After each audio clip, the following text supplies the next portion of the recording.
Le réseau Internet limité au Tchad pour endiguer les messages haineux. Nous parlerons aussi de la Côte d'Ivoire. Ahmed Bakayoko a sorti son équipe gouvernementale. On ira ensuite au Burkina Faso, où Guy Hervé Cam a franchi le pas politique. Et puis le Togo. On va parler de cette opération Ville propre qui a fait polémique. C'était le samedi dernier autour du plateau. Pour en parler, Dimas Tikodo de Forum de la Semaine. Bonsoir Dimas. Bonsoir Samuel, bonsoir à toutes celles et à tous ceux qui me suivent de près et de loin. Face à vos pasteurs Edo, comiques du mouvement Martin Luther King. Bonsoir pasteur. Bonsoir Samuel, bonsoir à tous et à toutes et bonsoir à Dimas. Ici, c'est un plaisir de le retrouver sur le plateau. Ouais. Et c'est parti. C'est un plaisir partagé. Merci, on commence.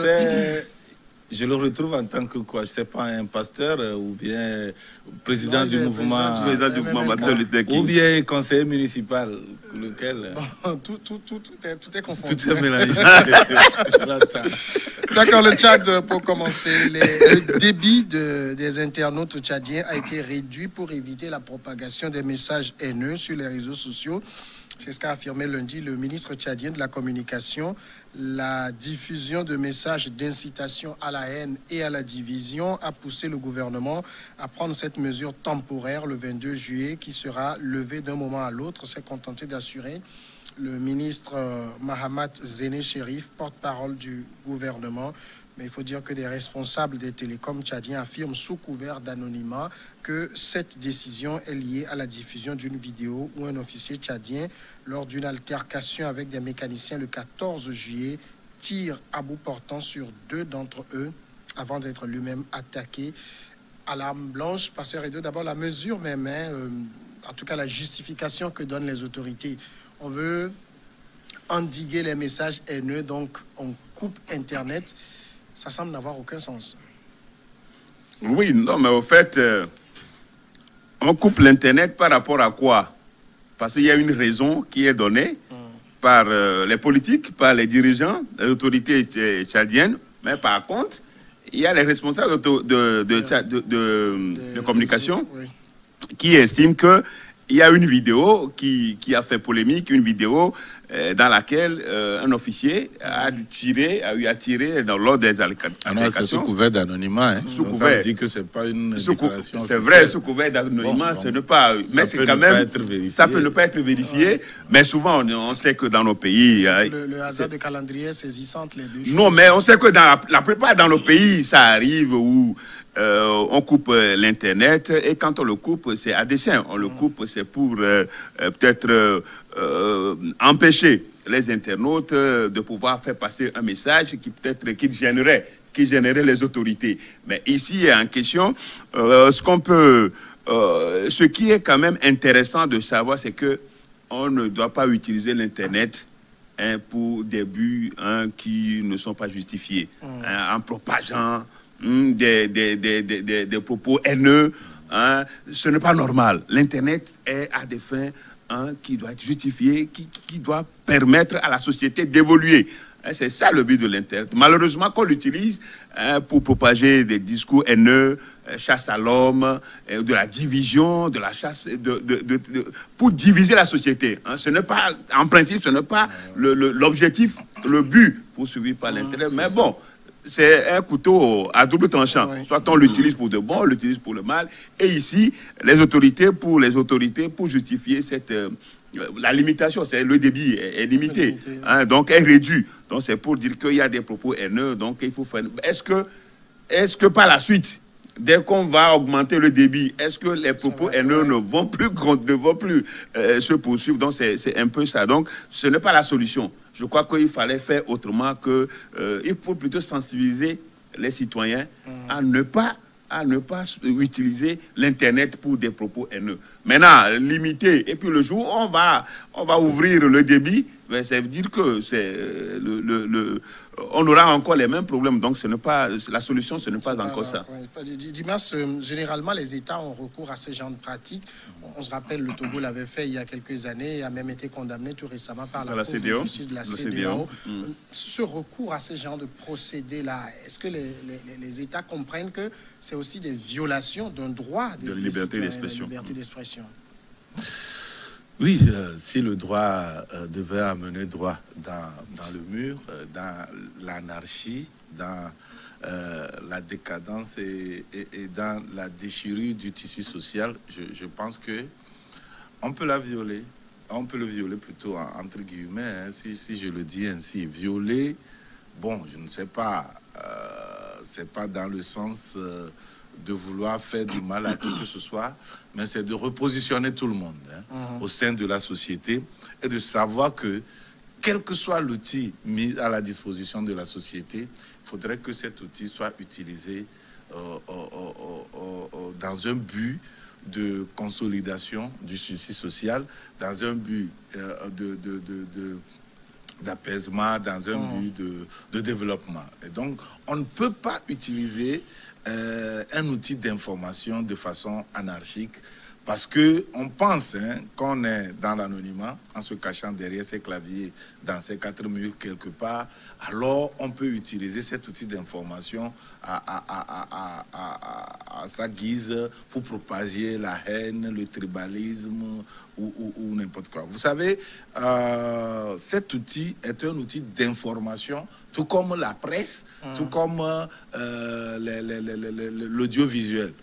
Si, au niveau de ces organes, on a mis des règles strictes parce qu'il y a une visibilité, parce qu'on peut se lever facilement et découvrir celui qui est derrière. Par exemple, nous sommes en train de faire une émission ici. Si cette émission dérape, c'est facile de trouver et le directeur de l'organe et l'animateur et ceux qui ont été des invités. Mais c'est pas parce que eux, on peut les trouver facilement qu'on a mis des règles autour pour bien cadrer cela, qu'on peut laisser ceux qu'on ne peut pas facilement trouver propager la haine et déchirer le tissu social quand on sait que ils accomplissent les mêmes missions comme ceux qu'on peut découvrir facilement. Non, ce que je veux dire simplement... En même temps, la question de tissu social que vous évoquez, on a l'impression ici, quand on regarde la réaction des autorités tchadiennes, il y a eu l'acte de ce militaire qui a tiré, et le militaire est de la même ethnie que le président. Les gens et le président se base sur ça pour dire qu'il y a déchirure du tissu social. Non, je ne pense pas que c'est sur ça que le président se base. Bon, si c'est ça, c'est malheureux. Les gens peuvent faire rapidement un rapprochement. Un rapprochement. C'est pas un problème. Mais il faut reconnaître que ce que nous vivons avec l'Internet aussi est vraiment... Les propos haineux font suite à ce qui s'est passé à un événement. Oui, ça fait partie d'un événement. Un événement, justement. Faut-il partir obligatoirement d'un événement et permettre à ce que le tissu social soit déchiré? On peut se concentrer sur l'acte et punir l'acte. Ça s'arrête là. Mais est-ce que pour ça, on peut permettre à ce que les gens utilisent cet acte? C'est seulement une goutte, hein? Une goutte qui est venue déborder. Faut-il permettre à cette goutte de déborder le vase si on peut la contenir? Si on peut la contenir par un moyen, moi je pense qu'il faut le faire. On arrive à prouver que c'est en limitant l'accès qu'on résout le problème. Oui, on peut prouver. On peut prouver. Nous avons vu... Après quand vous ouvrez. Non, le pasteur Edo a dit tout de suite ici qu'il faut sensibiliser. Donc ça seul ne suffit pas. En même temps qu'on limite, il faut profiter pour sensibiliser et démontrer les conséquences de ça. Moi, vous savez que je visite souvent la Chine. Je suis très souvent en Chine et je vois le contrôle, c'est-à-dire que l'aspect positif du contrôle de l'Internet en Chine. Ça a permis à ce que la Chine, qui est vraiment un État continent... Il y a une certaine notion civique en Chine. Hein. Comment est-ce qu'on l'a inculqué? On l'a inculqué en limitant les choses, en contrôlant les choses. Oui, c'est tout le problème. Comme ça qu'on résout le problème. En même temps, il y a aussi une autre manière pour les autorités de contrôler la situation. Là, je vais faire un parallèle que vous comprendrez. Si facilement ils arrivent à acquérir Pegasus pour surveiller les gens, pourquoi on a besoin de limiter ces gens? On peut savoir qui est derrière. Non, en fait, Pegasus c'est pour contrôler, c'est pour contrôler le terrorisme, pour lutter contre le terrorisme. C'est pas ce qu'ils font. En fait, c'est pas ce qu'ils font. Non, parce que c'est vrai que ce que nous avons découvert si vous arrivez à me prouver que pays. Quand on surveille un prélat, dans notre c'est qu'il pays. est en lien avec le Oui, mais terrorisme. pourquoi on ne surveille pas Non, un non, prélat mais je X crois- et c'est non. un prélat Y? Oui, Non, si non, vous c'est arrivez à juste- me prouver qu'il est en lien Donc, avec le donc, terrorisme, donc, moi je c'est suis parce qu'il est preneur. en lien. Ça veut Moi je dire suis que- preneur. Le logiciel, en fait, permet de lutter contre Ouais, la conception, à la base, c'est ça, le crime. hein. Oui. Bon, si tel n'est pas le cas et qu'on le fait autrement, donc c'est aussi un abus. Et c'est une manière de violer la liberté d'expression. Donc, ce que Dimas disait tout à l'heure, quand on prenait le Tchad, c'est Idriss Déby, il est là au pouvoir pendant plus de 30 ans. Plus de 30 ans. Depuis 90, il est là. 90, oui, ça fait Il est au 30 ans. pouvoir. On parle de déchirure de social. Oui. Ben, lui-même, qu'est-ce qu'il fait? Il est même l'auteur de la déchirure du tissu social au Tchad. Avec, quand vous prenez l'organigramme, par exemple, des institutions, on ne voit que la famille Déby, les frères, ses fils et autres. Donc ça, déjà, c'est une notion, c'est un aspect de la déchirure du tissu social. Donc on ne va pas dire aujourd'hui, quand les gens sortent des propos haineux, c'est parce qu'ils sont débordés. Je ne suis pas d'accord qu'on soit débordé en arrivant aux propos haineux. Moi, je ne peux pas l'accepter. Moi, pasteur, je ne peux pas l'accepter. Mais les citoyens lambda, ils sont débordés. Je dis, mais le clan au pouvoir, pendant longtemps, qu'est-ce qu'ils font? Et c'est nos propos haineux, c'est parce que nos propos haineux sont justifiés. Même si on ne peut pas le justifier. Bon, donc, dire aujourd'hui qu'il y a un événement, parce que ces propos haineux sont liés à un événement dimanche, comme vous le savez très bien. L'événement, nous, on ne sait pas. Mais c'est ce que on nous a dit en anonymat. Ça peut être vrai comme ça ne peut pas être vrai. Donc, si on le prend ainsi, aujourd'hui, Idriss Déby et ses proches ne peuvent pas, en principe, arriver à contenir ce que les Tchadiens sont en train de vivre. La situation au Tchad aussi, ce n'est pas parce que Idriss Déby réussit des exploits face au terrorisme, c'est tout. C'est tout le résultat au Tchad. Ce n'est pas tout. Hein. La pauvreté, Ce n'est pas tout. la pauvreté, la C'est misère, quand même significatif. et ce que les Tchadiens vivent au jour le jour. Bon, donc, aujourd'hui, dire que limiter l'Internet pour dire qu'on est en train de vouloir lutter contre les propos haineux, le tribalisme, la division et autres, c'est vrai, je suis d'accord que c'est un outil d'information. Mais c'est parce que les Tchadiens sont débordés. Et l'acte posé par l'officier est criminel. Si là-bas, il tire lors d'une altercation, un officier tire sur les citoyens, je crois que cela ne peut que révolter les citoyens. Et c'est ça. Mais couper l'Internet, n'est que c'est une manière juste, provisoire, de vouloir régler. Mais ça ne règle pas quand on va, le jour où on va ouvrir, Et puis, les gens vont aller il davantage. y a Dimas, l'autre aspect, c'est aussi pour ceux qui vivent d'Internet. Parce qu'on peut me dire que pour limiter les messages haineux, mais ce n'est qu'une petite minorité. Enfin, vous excusez la tautologie. On dit souvent, Pour on dit souvent- télécharger Mais, les choses, vous savez, Mais il y a des gens qui Internet. vivent de ça. Oui, Et des leurs entreprises affaires, qui un vivent, peu des de entreprises levain, qui vivent. pasteur, un peu de levain. On fait lever toute la pâte. Bon, C'est mais ce que tu c'est veux ça. dire. C'est ça. Et c'est vrai. Et puis malheureusement, quand on prend toujours de ces mesures draconiennes là, quand on prend toujours ces mesures, ça agit, ça pénalise certains fils honnêtes du pays. Mais malheureusement, s'il faut passer par là pour sauver le tissu social, il faut le faire. Moi, je ne suis pas un adepte de défense aveugle de la liberté d'expression, de la liberté... Non, mais c'est pas aveugle. oui. C'est des faits. Si, C'est des faits si réels. cela n'est pas accompagné de responsabilité.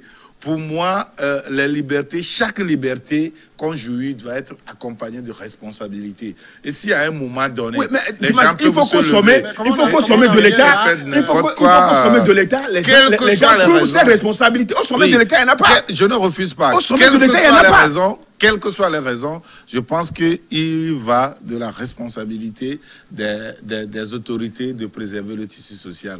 Et s'il faut passer par là, moi, je ne trouve aucun inconvénient. Les gens peuvent me trouver bizarre, les gens peuvent me trouver défenseur de liberté. C'est discours de préserver le tissu social, Dimas. Non, on en a marre. On en a marre, ces discours de préserver le tissu social. Il faut mesurer. Si au sommet, on ne peut pas les mesures. Si vous prenez ce que Yemi de Souza fait actuellement au Togo, mais vous savez, c'est extrêmement dangereux. Appeler pratiquement à la haine contre une ethnie, c'est extrêmement dangereux ce qu'il est en train de faire. Oui, mais c'est peut-être ce qui amène les Tchadiens à ce point. Pour le moment, au Togo, on pense que ce n'est rien, que Yemi se trouve aux États-Unis, il peut invectiver, il peut transmettre. Mais j'ai dit tout de suite ici que la Bible dit qu'un peu de levain fait lever tout le et c'est une vérité indéniable. Quand on s'aime, c'est haine. Isolement ce verset biblique. Non, ce verset isolé. Quand on cultive ces haines, quand on sème ces graines de division, mais un peu, ça dort dans les gens. Mais quand ça se lève, le jour où ça se réveille, c'est difficile de contenir cela. Et donc, moi je dis, au Tchad, comme dans je ne suis pas d'accord qu'on trouve uniquement des prétextes politiques. Des prétextes politiques. Laissez les citoyens en paix. Laissez les citoyens en paix. Est-ce qu'ils peuvent laisser? Laissez les citoyens en paix. C'est au sommet où les gens sèment la division. C'est Dimas qui a la parole. Je ne suis pas d'accord qu'on coupe l'Internet pour n'importe quelle raison. Par exemple, pour des raisons électoralistes, pour des raisons politiques. Mais non. Mais quand le tissu social est attaqué, et quand on voit qu'il y a véritablement des graines, des divisions et de haine qui sont semées au travers de cet outil, je pense qu'on peut limiter cela, le temps de sensibiliser les gens et de pouvoir contrôler cela. Je ne comprends pas du tout. Je ne comprends pas du tout, Dimas. On revient après la première pause continue.